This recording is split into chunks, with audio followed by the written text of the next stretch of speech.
दोस्तों नमस्कार। मैं अलवेला सर आपके बीच में जो पिछले चरण में हरियाणा अध्यापक पात्रता परीक्षा का प्रश्न पत्र जो सीडीपी से संबंधित था, चाइल्ड डेवलपमेंट पेडागोजी से, उसी प्रश्न पत्र के आगे के प्रश्नों को लेकर के आपके बीच में हाजिर हूँ। दोस्तों, मैंने हरियाणा को इसलिए पहले चुना कि हरियाणा के पहले पेपर सरल करेंगे, फिर हम हरियाणा से हिमाचल प्रदेश जाएंगे, हिमाचल प्रदेश से फिर हम उत्तराखंड जाएंगे, फिर उत्तराखंड से यूपी जाएंगे। इस तरीके से हम राजस्थान में प्रवेश करते हुए दिल्ली में प्रवेश करेंगे, क्योंकि दिल्ली का बहुत बड़ा चरण है। दिल्ली में अनेकों परीक्षाएं हो चुकी है, जिनके प्रत्येक प्रश्न का नॉलेज आपको होना जरूरी है यदि आप रीट के अंदर अच्छा स्कोर करना चाहते हो। तो दोस्तों, मैं इसी क्रम में हरियाणा के बहुत सारे पेपर हैं, इसलिए हम जल्दी जल्दी सरल करने की कोशिश करते हैं। दोस्तों देखना, इसमें पहले बात कर रखी है। पहला जो प्रश्न है, अगला प्रश्न है जो 10वां प्रश्न है इस प्रश्न पत्र का, पियाजे के संज्ञानात्मक विकास के 4 चरणों में कौन सा सम्मिलित नहीं है। ध्यान देना, जीन पियाजे को विकासात्मक मनोविज्ञान का जनक कहा जाता है और विकास का अवस्थावादी सिद्धांत सबसे पहले प्रस्तुत किया था जीन पियाजे ने, संज्ञान पर आधारित। तो दोस्तों, इन्होंने 4 स्टेज बताई थी। सबको पता है 4 स्टेज कौन कौन सी होती है। तो दोस्तों देखते हैं इनमें से कौन सी अवस्था नहीं होती है। पहली है इंद्रिय कामक अवस्था, जिसको हम सेंसरी मोटर डेवलपमेंट स्टेज के नाम से जाना जाते हैं, जिसको संवेदी कामक अवस्था के नाम से भी जाना जाता है। इसकी एज पीरियड होता है 0 से 2 वर्ष। तो दोस्तों ये तो इसमें सम्मिलित होगी। दूसरी है पूर्व संक्रिय अवस्था। दोस्तों ये अगली अवस्था होती है जो 2 से 7 वर्ष तक चलती है। और दोस्तों ये अवस्था बहुत ही इंपॉर्टेंट अवस्था है, पूर्व संक्रिय अवस्था। ये उत्तर संक्रिय अवस्था जो 4 स्टेज है उसमें नहीं दी गई है। उत्तर संक्रिय अवस्था, यदि हम इसी प्रश्न में क्रम से देखें तो उत्तर संक्रिय अवस्था की जगह कौन सा दिया गया है, मूर्त संक्रिय अवस्था दी गई है, जो अगली स्टेज में आएगी 7 to 11 ईयर के बीच के अंदर आएगी। और अमूर्त संक्रिय अवस्था जो 11th वर्ष के बाद में आएगी। तो दोस्तों इसका उत्तर होगा ऑप्शन क्रमांक 3। जीन पियाजे की संकल्पना के अनुसार यदि देखें तो इसकी जेड क्राइटेरिया होगा 0 से 2, इसका केज क्राइटेरिया होगा 2 to 7 और इसका होगा 11 अबव 11 ईयर।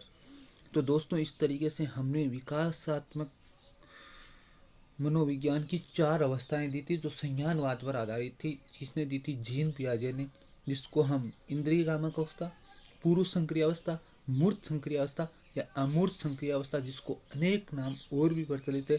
जब जीन पियाजे की डिटेल में चर्चा करेंगे तब दोस्तों इसको आपसे रूबरू कराएंगे। चलो अगले प्रश्न की ओर बढ़ते हैं।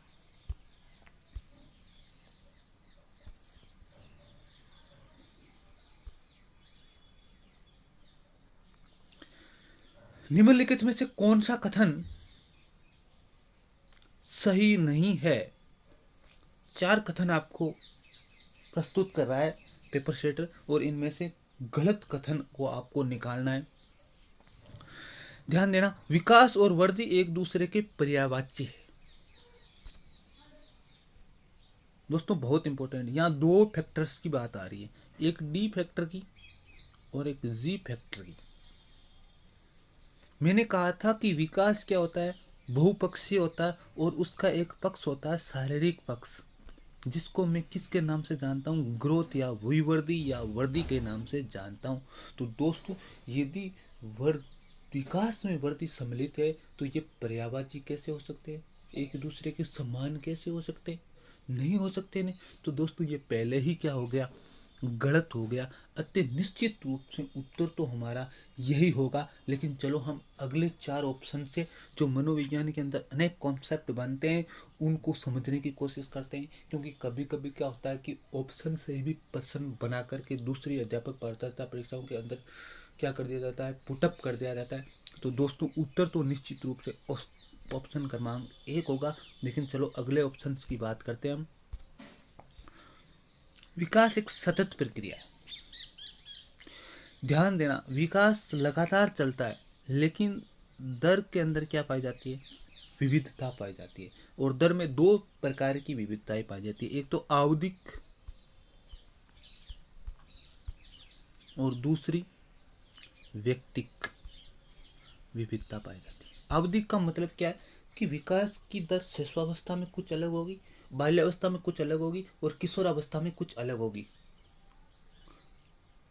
मैं पक्ष समग्र रूप से बात कर रहा हूँ।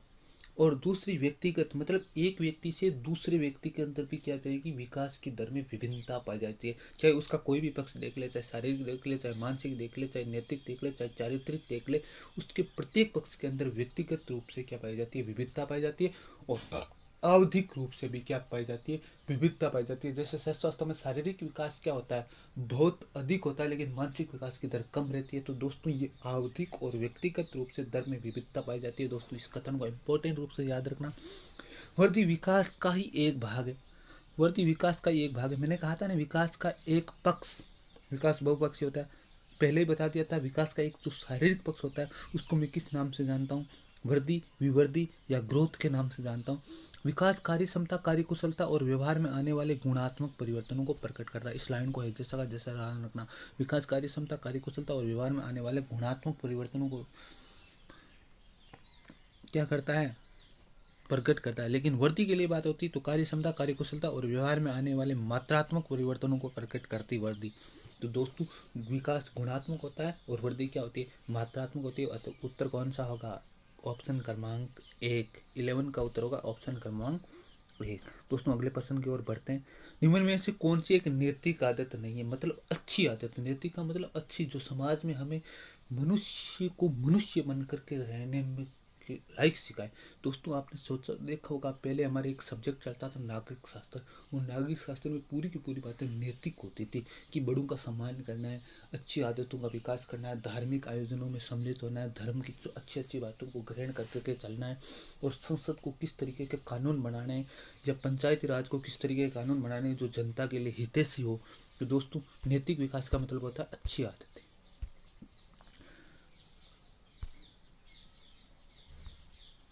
सॉरी थोड़ा सा देख लेते हैं इसको।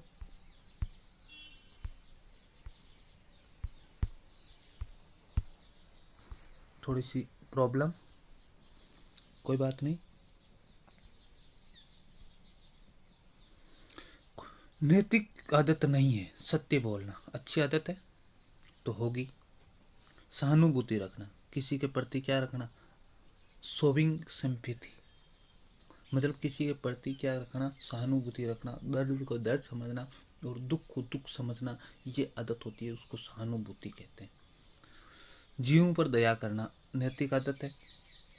और सही उच्चारण करना, तो ये क्या होगी, नैतिक आदत नहीं होगी। तो इसका उत्तर होगा ऑप्शन क्रमांक 3। दोस्तों अच्छी आदतों को हम नैतिक आदतें कहते हैं। सही उच्चारण का मतलब यहाँ नहीं है कि आप पापा को पापा जी कहे, चाचा को चाचा जी कहे। यहाँ पर सही उच्चारण का मतलब है सी को सी, डी को डी कहे, अनेक रूप से हो सकता है। तो दोस्तों ये नैतिक आदत नहीं है, लेकिन असत्य बोलना होता तो भी नैतिक आदत नहीं होगी। सही उच्चारण करने का मतलब यह है कि भाषिक उच्चारण अच्छा होना चाहिए, पापा, दादा, नाना। जैसे आपने कभी एक प्रश्न देखा होगा, सही उच्चारण कर रहा है कि किसी शिक्षक को किसी बालक ने आकर के कक्षा में पढ़ाते समय कहा कि रमेश के दादा आए हैं, वो उनसे मिलना चाहते हैं। तो उच्चारण तो सही है, लेकिन वो नैतिक उच्चारण नहीं है।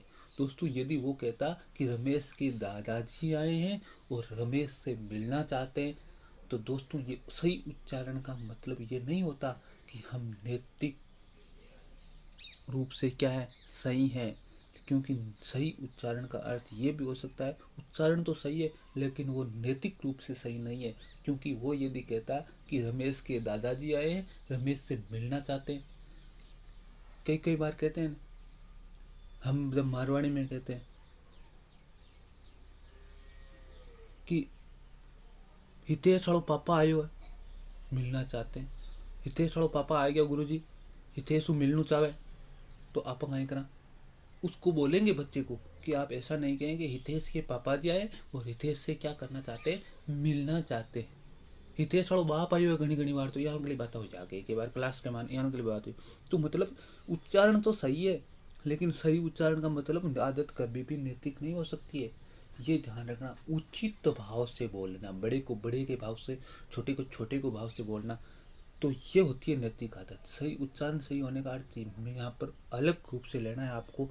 ये नहीं कि दादाजी को दादाजी, पापा को पापा जी बोलना, नहीं। सही उच्चारण का मतलब कि आप पापा बोल रहा है तो भी सही है, लेकिन आयु वर्ग के अनुसार उनमें आदर सूचक शब्दों का प्रयोग करते हुए बोलना क्या होगा, नैतिक आदत होगी। जबकि सही उच्चारण करना, तो सही उच्चारण करने के अंदर नैतिक आदत को हम सम्मिलित नहीं कर सकते दोस्तों। तो ये हमारा इस तरीके से ऑप्शन क्रमांक 3 यहाँ पर राइट होगा।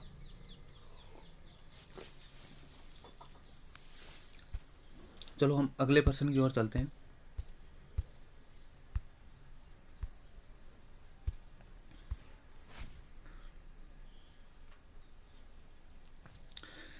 निम्नलिखित में से कौन सा विकल्प शिक्षा मनोविज्ञान की एक सीमा है? दोस्तों इस प्रश्न को मैं यहाँ पर नहीं ले रहा हूँ, बहुत अच्छा प्रश्न है, लेकिन ये सेकंड ग्रेड के लायक है। लेकिन रीट के अंदर शिक्षा मनोविज्ञान के प्रश्न नहीं पूछे जाते, तो लेकिन चलो हम सरल करवा देते हैं इसको यहीं पर।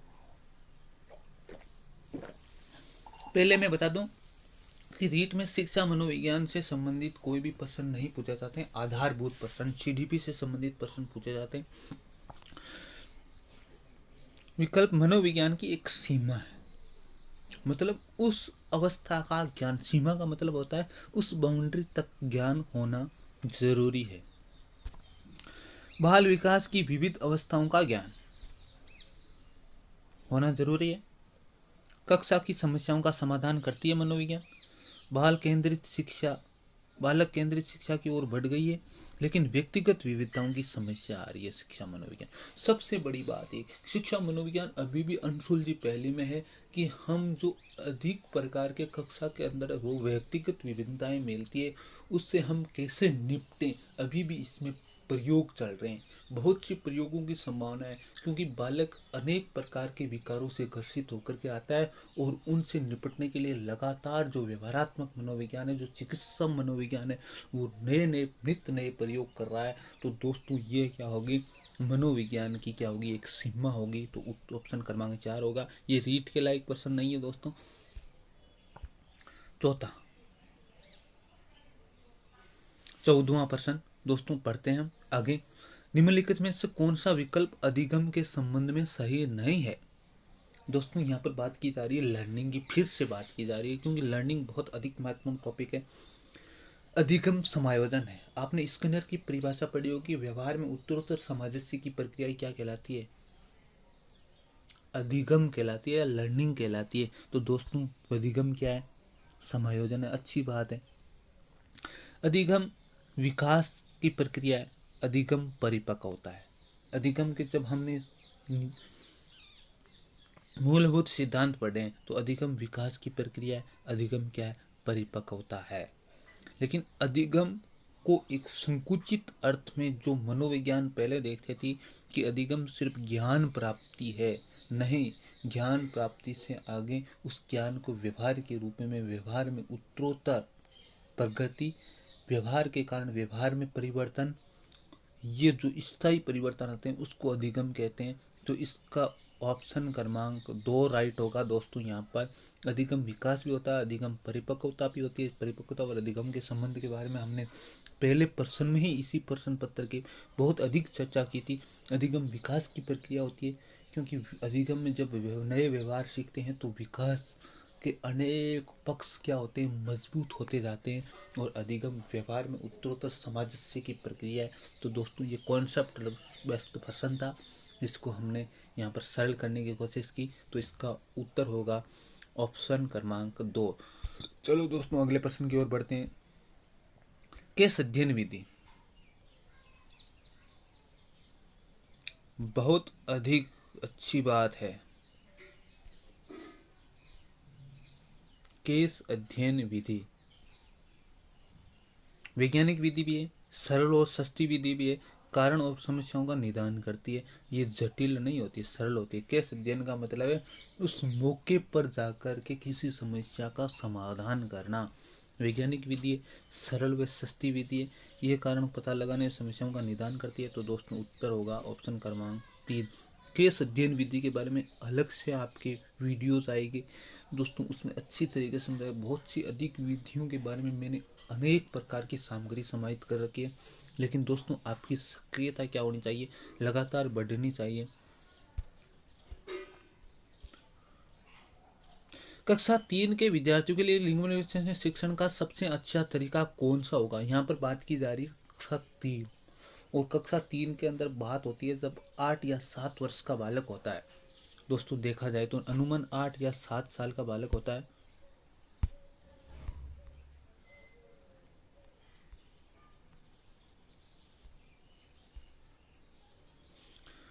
प्रयोगशाला विधि उच्च कक्षाओं में विज्ञान शिक्षण की अच्छी विधि है।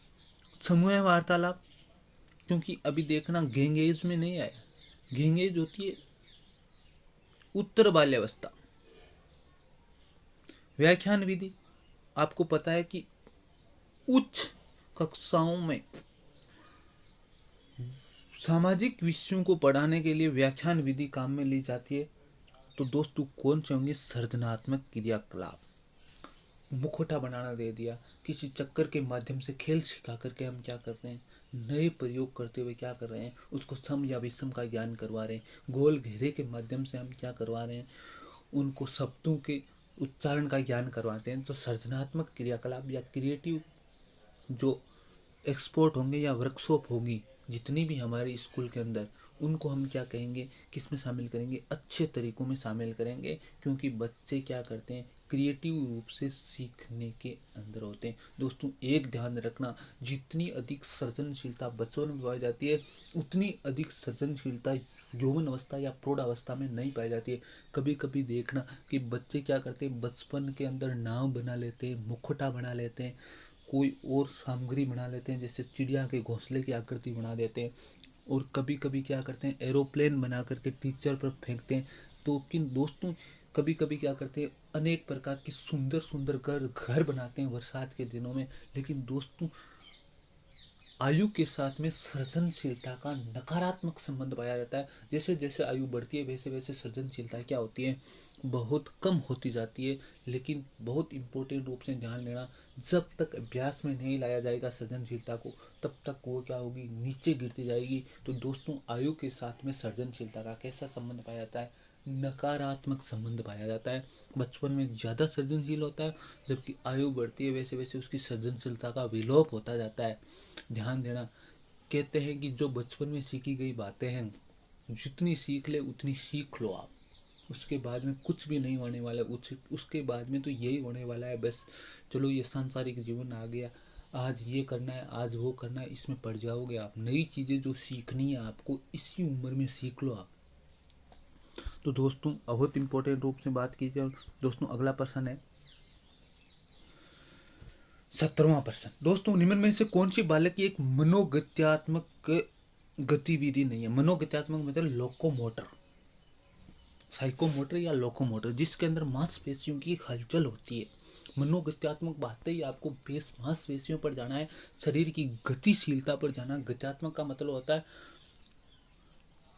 एक्टिव, गत्यात्मक का मतलब होता है साइकोमोटर या लोकोमोटर एक्टिविटी कौन सी है जिसके अंदर शरीर क्या रहता है, गतिशील रहता है, एक्टिव रहता है। तो दोस्तों मांसपेशियों की किस में हो रही है, खेलने में भी मांसपेशियां काम में आ रही है, गेंद फेंकने में भी मांसपेशियां काम में आ रही है, और पेन से लिखने में भी मांसपेशियां काम आ रही है। लेकिन सोचने के अंदर क्या आ रहा है, केवल मस्तिष्क काम में आ रहा है। इसलिए इसका उत्तर होगा ऑप्शन क्रमांक 4, क्योंकि ये गतिविधि है संज्ञानात्मक गतिविधि, मनोगत्यात्मक नहीं है। क्योंकि इसके अंदर मस्तिष्क क्या करता है, सूचना प्रक्रमण के माध्यम से क्या करता है, काम करता है। इसलिए सोचना एक संज्ञानात्मक गतिविधि है, जबकि उपरोक्त तीनों गतिविधियां क्या है, मनोगत्यात्मक। मनोगत्यात्मक गतिविधियों में भी क्या होते हैं, सूक्ष्म और स्थूल गत्यात्मक, दो प्रकार के कौशल होते हैं। दोस्तों जब सूक्ष्म और स्थूल की बात करेंगे तो दोस्तों अलग से चर्चा करेंगे कि मनोगत्यात्मक गतिविधियां भी दो कौशलों में विभक्त होती है, सूक्ष्म कौशलों और स्थूल कौशलों के अंदर जब बात करेंगे अच्छी तरीके से बात करेंगे। लेकिन दोस्तों मनोगत्यात्मकता की बात आती है, आपको क्या करना है, शरीर की हलचल या मांसपेशियों की कसरत की बात करनी है।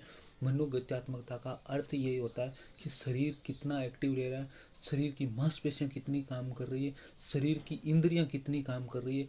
लेकिन दोस्तों ध्यान देना, जब सोचने की प्रक्रिया आती है तो हमारे मस्तिष्क पर बात आती है, और मस्तिष्क पर बात आती है तो मस्तिष्क के अंदर सूचना प्रकरण के माध्यम से हम सोचने का काम करते हैं, जैसा कि संज्ञानवाद कहता है। तो दोस्तों ये एक संज्ञानात्मक गतिविधि है, जबकि उपरोक्त तीनों गतिविधियां क्या है, मनोगत्यात्मक गतिविधियां हैं। तो दोस्तों आप जरूर ऑप्शन क्रमांक 4 को राइट करके आएंगे ऐसा प्रश्न देखते ही।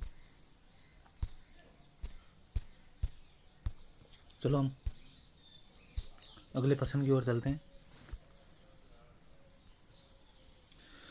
बच्चों में संज्ञानात्मक विकास के अच्छे तरीके से कहाँ परिभाषित किया जा सकता है? तो बच्चे सबसे ज्यादा समय किस में देते हैं? विद्यालय।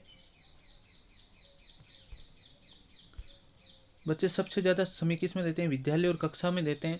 तो दोस्तों सबसे अच्छा संज्ञानात्मक तरीके से बच्चों के संज्ञानात्मक विकास को सबसे अच्छे तरीके से परिभाषित करने का यदि कोई जगह है तो विद्यालय व कक्षा है। दोस्तों अध्यापकों के लिए निश्चित रूप से ये बहुत इंपॉर्टेंट पर्सन है। तो दोस्तों खेल का मैदान, घर, ऑडिटोरियम, तो ये चीज़ें जो क्या है गौण है, यहाँ पर संज्ञानात्मक विकास के अवसर तो मिलते हैं, लेकिन परिभाषित करने या उसको देखने के अवसर सबसे ज़्यादा मिलते हैं तो विद्यालय और कक्षा के अंतर्गत मिलते हैं। तो दोस्तों ऑप्शन क्रमांक 4 राइट होगा।